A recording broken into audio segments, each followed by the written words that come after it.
Hi everyone, it's Darlene. Welcome back for another card video.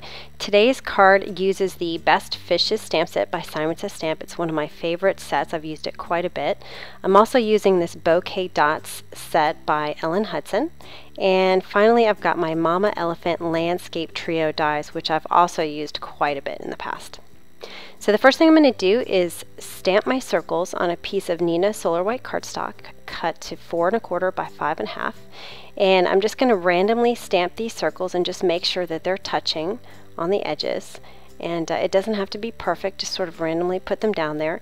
I went ahead and grabbed my sentiment before I stamped this last circle here, just to make sure that I had enough room. I'm using the Birthday Fishes, so I'm just going to put that right there to make sure I have enough space when it's done. And then I'm going to stamp my sentiment here, and I'm using Memento Tuxedo Black ink because I'm going to be stamping with, coloring with Copic markers. Now I'm also going to take the same circles and stamp them in the middle of some Post-its. These are 2 Post-its that are layered together, and I've layered them because I'm using them as a mask. So I'm using the negative.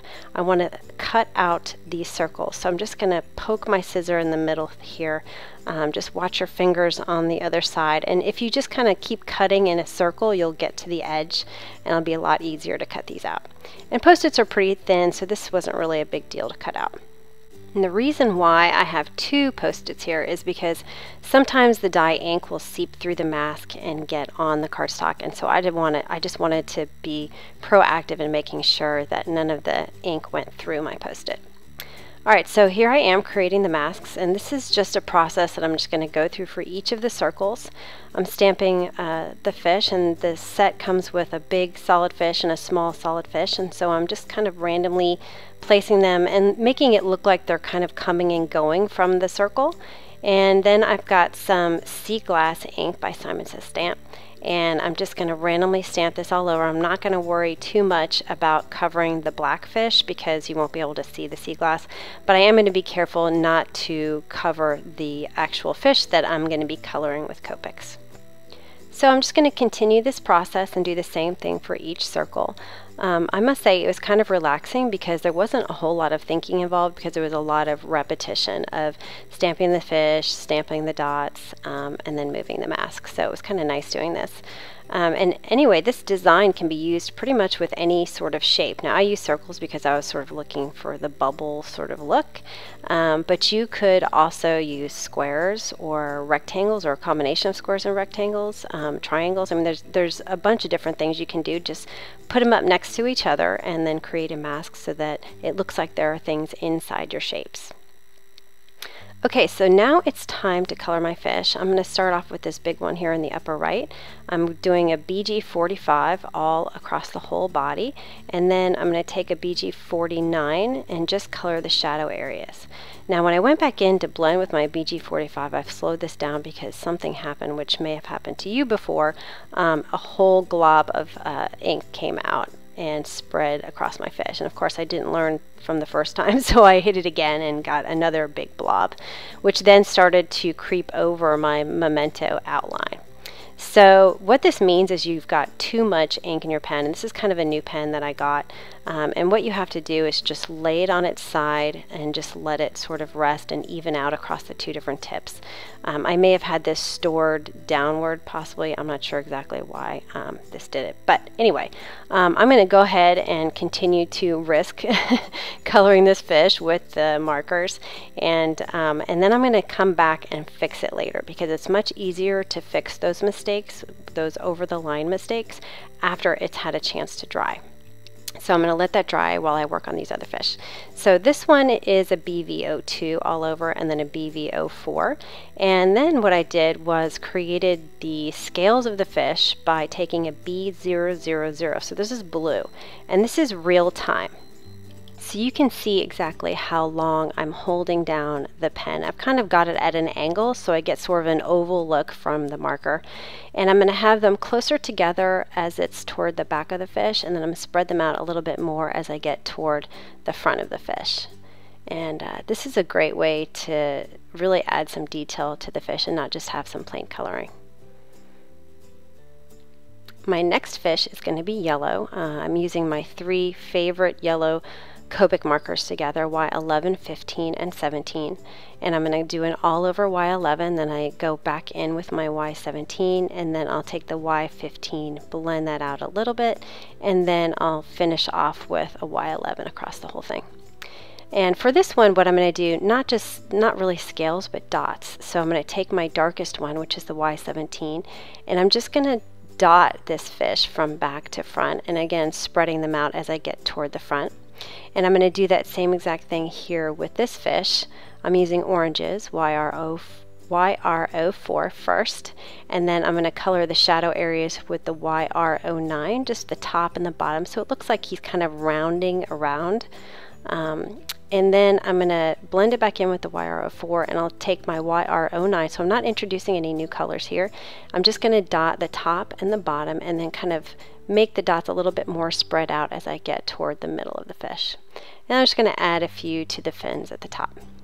Now for the white areas of the fish, I wanted to shade it just a little bit, so I took C1, which is my favorite marker for just adding a little bit of shading to white areas. And then I take a 0 to blend that out and kind of push the color a little bit more to the edges. So now my fish has had a chance to dry, I'm going to go in and try to fix it. So what I generally do is I take my 0 marker and I just kind of go over it. I'll hold it there for a second here and there, just kind of slowly go up and down and patiently wait for that color to spread back on over the line. So basically what the colorless blender does is it pushes color away. So what I'm doing is I'm applying this blank alcohol ink that is then pushing the color in the direction I'm sort of sending it. So I'm going to continue to do this slowly and surely, and I'm going to pause in between to kind of see how much is being absorbed, and if it's going over the line, let it dry a little bit, kind of reevaluate.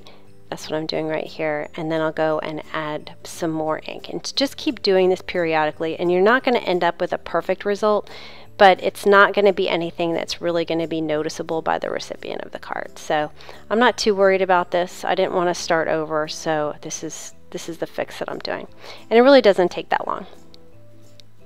Now once I'm done fixing it, I'm going to take my BG49, which was the dark color I used, and then I'm going to do that same exact dotting I did on the yellow fish and the orange fish. And if you hold your marker straight up, it makes a very, very tiny little dot. So it's a really cool look. And I'll do his fins up here at the top and the bottom on the side and finish off this fish. And then again, just like I did with that orange one, I'm adding a little bit of shading with the C1. Then I'll take my 0 and blend that shading toward the edge. Okay, I'm going to create the top and the bottom waves. Now this is sea glass cardstock, which matches the sea glass ink that I used in the bubbles. And I started with a piece of cardstock that was a little bit wider than 5.5, so I'd have a little bit of space to kind of angle it if I wanted to. So I'm just going to kind of see where I want it to lay.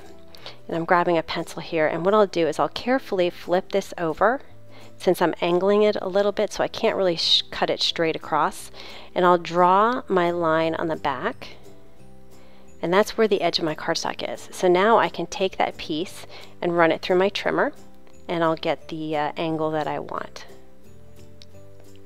And then I'll take that other die and I'll put it at the top, kind of arrange it the way I want, make sure this is what I'm going to do, and then I'll take that same cardstock and create that wave. Same thing here. I'm just going to arrange it, then I'll flip it over, and I want to make sure that the sizes are the same. I don't want a big wave at the top and a small one at the bottom. So after I draw my line, I'm just going to measure it and make sure I have about the same width, and I did, so that was fine.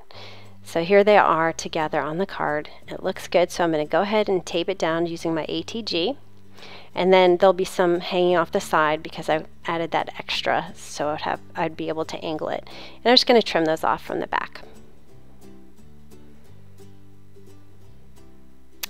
Okay, so now it's time to put this panel onto my card base. I'm just going to use my ATG, and then I'll use my MISTI to get them lined up in the corner.